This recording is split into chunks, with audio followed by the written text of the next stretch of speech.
दोस्तों, जो दशमी तिथि होती है इसे खासकर विजय का प्रतीक माना जाता है, क्योंकि प्रभु श्री रामचंद्र जी ने 9 दिन तक माता नौ दुर्गा की कठोरता पे एवं व्रत करके दशमी तिथि को रावण का संहार किया था। इसीलिए इस महापर्व को विजयादशमी के नाम से जाना जाता है। और कुछ ऐसे ही और भी कथाएं हैं, प्रमाणित कथाएं हैं। इस दिन बुराई की प्रतीक हम जो रावण का पुतला दहन करते हैं कि जो धार्मिक मान्यताएं हैं कि माँ दुर्गा ने महिषासुर राक्षस पर आज ही के दिन अर्थात विजयादशमी के दिन विजय प्राप्त की थी। दशहरे के दिन नया काम करना बहुत ही शुभ माना जाता है। गाड़ी है, इन सब की खरीदारी करना बहुत ही शुभ और मंगलकारी होता है। अस्त्र शस्त्र के इस दिन हमें पूजा अवश्य करनी चाहिए। इस साल पंचांग के अनुसार आश्विन मास की शुक्ल पक्ष की जो दशमी तिथि है इसे दशहरा त्योहार के नाम से मनाया जाता है। इस वीडियो को ध्यान से देखना, आज की ये वीडियो बहुत सुंदर है। दोस्तों, ज्योतिष के अनुसार रावण दहन हमेशा सूर्यास्त के बाद ही करना चाहिए। सूर्यास्त के बाद क्यों करना चाहिए? जो रात्रि है इसे अंधकार का प्रतीक माना जाता है। जो रावण है इसे अंधकार कहा जाता है।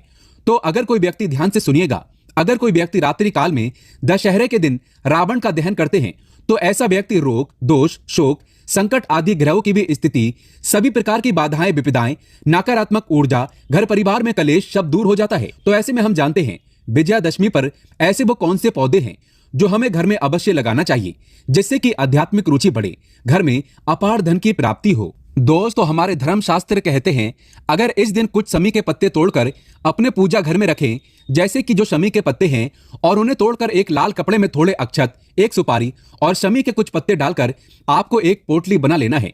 इसे आप अगर माता दुर्गा या फिर प्रभु श्री राम को अगर आप भेंट कर देते हैं तो यकीन मानिए पूरे जीवन अपने शत्रु से विजय रहेंगे। अगर आपको कोई गुप्त शत्रु है, अगर आपको वो परेशान करता है और आपको समझ में नहीं आता है, तो ऐसे में आप ये उपाय विजयादशमी के दिन अवश्य करें।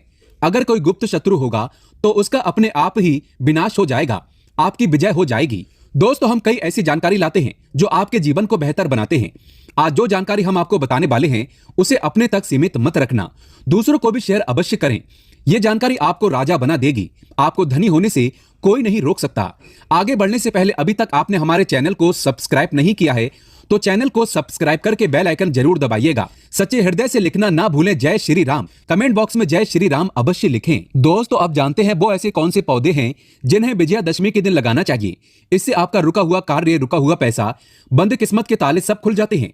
पति पत्नी में अनबन, पूजा पाठ में आध्यात्मिकता की कमी सब दूर हो जाती है। आप में से अक्सर लोग कहते हैं कि हम काफी मेहनत करते हैं परंतु सफलता कभी नहीं मिलती, हमारी प्रगति रुक जाती है और हम चाहकर भी एक सफल व्यक्ति नहीं बन पा रहे हैं। धन इकट्ठा करते हैं कि घर में बीमारियां आ जाती हैं और जैसे धन आता है वैसे ही चला जाता है। आमदनी अठन्नी और खर्चा रुपया जैसी स्थिति हो गई है, अर्थात आवक कम है लेकिन जाभक ज्यादा है।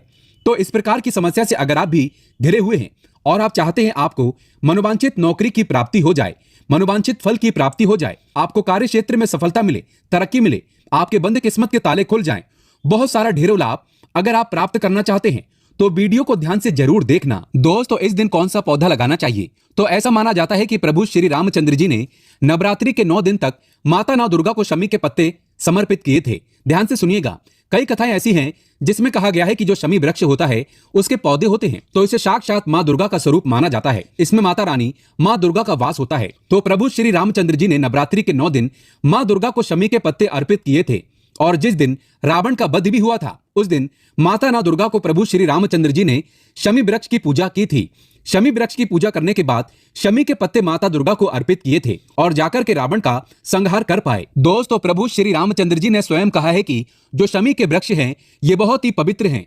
शमी के जो वृक्ष हैं इसे मोक्षदायिनी भी कहा जाता है क्योंकि इसमें माँ दुर्गा का वास होता है। तो हमें अपने घर में शमी के पौधे जरूर लगाने चाहिए, जो कि विजयादशमी पर।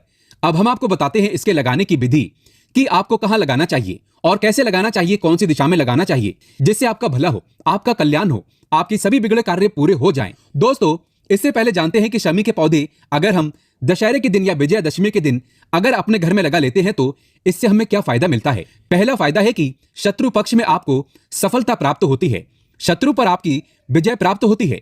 जैसे भगवान राम ने रावण पर विजय प्राप्त की थी, स्वयं वैसे ही आपको शत्रु पर विजय प्राप्त होगी, वो भी 100% डंके की चोट पर। दोस्तों, अक्सर ऐसा होता है कि कभी कभी जो अज्ञात शत्रु होते हैं, अक्सर हमारे घर में ही कई शत्रु ऐसे छिपे होते हैं जो हमें पता नहीं चलता और अंदर ही अंदर जैसे कैंसर घातक होता है वैसे ही ये शत्रु वार करते हैं।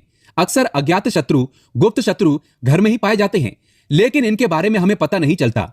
अगर बाहर भी आपका कोई शत्रु होगा तो वो भी परास्त हो जाएगा। दोस्तों, हमारे धर्म शास्त्र कहते हैं, वनस्पति शास्त्रों में लिखे हैं, जो व्यक्ति अपने घर के पूर्व दिशा में, ध्यान से सुनिएगा, जो व्यक्ति अपने घर में पूर्व दिशा में अगर शमी का पौधा लगाते हैं या फिर दक्षिण दिशा में लगाते हैं, माता काली का ध्यान करते हुए अगर शमी का वृक्ष लगाते हैं, तो ये शत्रुओं को नाश करते हैं, शत्रुओं को पानी की तरह बहा देते हैं।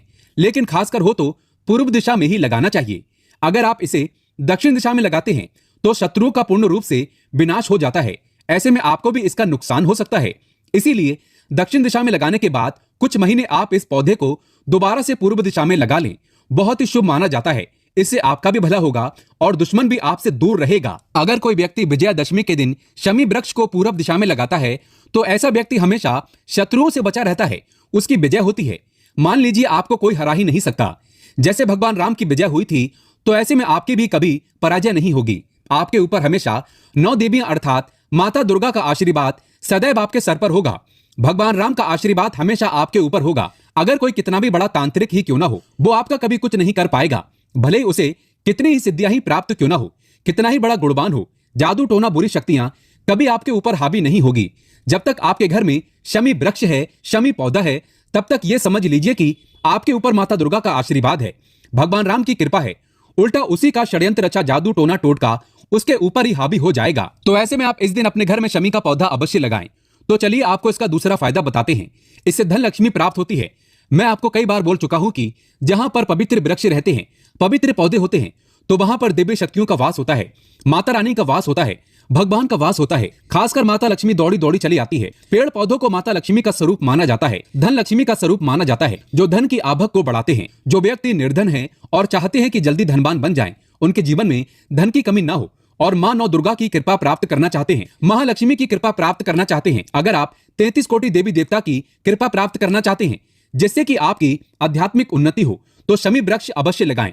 इससे माता रानी बहुत प्रसन्न होती है और आपकी प्रगति, उन्नति, धन दौलत, रुतबा, पैसा, सोना चांदी, हीरा मोती सब कुछ प्राप्त होता है। दोस्तों, ऐसा कहा जाता है कि प्रतिदिन शाम के समय जो शमी वृक्ष है, इसके नीचे अगर आप घी का दीपक जलाते हैं या सरसों के तेल का दीपक जलाते हैं, आप अपने इच्छा के अनुसार जिस भी तेल का दीपक जलाते हैं, तो ऐसा माना जाता है कि उस घर में कभी भी कंगाली नहीं आ सकती। साक्षात वहां पर लक्ष्मी का वास हो जाता है। जिस स्थान में लक्ष्मी का वास हो, उस स्थान में माँ लक्ष्मी है, वो घर धन दौलत एवं सुख संपत्ति से भर जाता है। सोना चांदी उस घर में भर भर कर आता है, जो कि इसमें संदेह नहीं है। तो अपनी गरीबी मिटाने के लिए, दिन दुखी को दूर करने के लिए, परेशानी को समाप्त करने के लिए, जीवन में आवक बढ़ाने के लिए, लक्ष्मी की कृपा प्राप्त करने के लिए शमी का वृक्ष अपने घर में उत्तर में अवश्य लगाएं। शमी वृक्ष को उत्तर दिशा में लगाने से धन में बरकत होती है। दोस्तों, आप जानते हैं इसका तीसरा फायदा, शमी का पौधा लगाने से प्रभु श्री राम जी की साक्षात कृपा प्राप्त होती है। ऐसे व्यक्ति को वाक सिद्धि की भी प्राप्ति होती है, क्योंकि प्रभु श्री रामचंद्र जी वचन के पक्के हैं। शमी के वृक्ष की पूजा करने से धर्म शास्त्रों में भी लिखा है, वाक सिद्धि की प्राप्ति होती है, अर्थात आपके जो कहे हुए शब्द होते हैं वो सच होने लगते हैं, ब्रह्म वाक्य हो जाते हैं, अर्थात आप जो भी बोलेंगे वो शब्द ब्रह्म की तरह लगने लगते हैं। दोस्तों, इसका चौथा फायदा है, शमी का पौधा लगाने से घर में सुख शांति का वास होता है। इसे पूर्व दिशा में लगाने से ध्यान से सुनिएगा। जो व्यक्ति अपने घर में पूर्व दिशा में शमी का पौधा लगाते हैं, तो ऐसे व्यक्ति के घर में सुख शांति का वास होता है। अगर आप चाहते हैं आपके घर में सुख शांति का वास बना रहे, छोटे छोटे बच्चे स्वास्थ्य रूप से आपके आंगन में खेलें, आप चाहते हैं किसी भी प्रकार का घर में झगड़ा ना हो, गृह कलेश ना हो, तो ऐसे में आप अपने घर में शमी के पौधे पूर्व दिशा में अवश्य लगाएं। आप चाहें तो इसे आप घर के बीचों बीच में भी लगा सकते हैं। ऐसा करने से आपके घर में लक्ष्मी का वास होगा, धन लक्ष्मी का वास होगा। दोनों हाथों से माँ आपके घर में धन की वर्षा करेंगी, माँ अन्नपूर्णा की कृपा प्राप्त होगी। मैं तो बोलूंगा कि शमी का पौधा हर मनुष्य को अपने घर में अवश्य लगाना चाहिए। शमी का पौधा बहुत छोटा होता है। शमी का पौधा गमले में लगाने से अच्छा माना जाता है। आप चाहें तो जमीन में भी लगा सकते हैं। पीपल वृक्ष और बरगद वृक्ष आप उसे घर में नहीं लगा सकते, लेकिन आप छोटे पौधे इनके अवश्य लगा सकते हैं, कोई दिक्कत नहीं होती। लेकिन शमी वृक्ष बहुत छोटा होता है, आप इसे गमले में जरूर लगाएं। शमी वृक्ष जितना बढ़ता है उतना ही घर में तेजी से धन की वर्षा होती है, आध्यात्मिक रुचि बढ़ती है, घर में ढेरों खुशियां आती हैं। माना जाता है कि शमी वृक्ष में शनिदेव का वास होता है, भगवान शनि की कृपा प्राप्त होती है। शमी वृक्ष के हरे पत्ते में हर कोने में 33 कोटि देवी देवताओं का वास होता है, तो आपको सभी तरह के भगवान की कृपा प्राप्त होती है। तो ऐसे में आप माता दुर्गा का ध्यान करते हुए, प्रभु श्री राम का ध्यान करते हुए आप इसे विजयादशमी के दिन अवश्य लगा लें। दोस्तों, हम आपको दिशा बता चुके हैं, उपाय क्या करना है बता चुके हैं, शत्रुओं को परास्त कैसे करना है, धन प्राप्ति के लिए क्या करना है। आप ये सभी तरह के कोई भी उपाय कर सकते हैं और आप अपने जीवन को बेहतर बना सकते हैं। अगर आपको जानकारी पसंद आए तो कमेंट बॉक्स में सच्चे हृदय से जय श्री राम लिखना ना भूलें। जय श्री राम लिखकर आप अवश्य जाएं। प्रभु श्री राम के लिए एक लाइक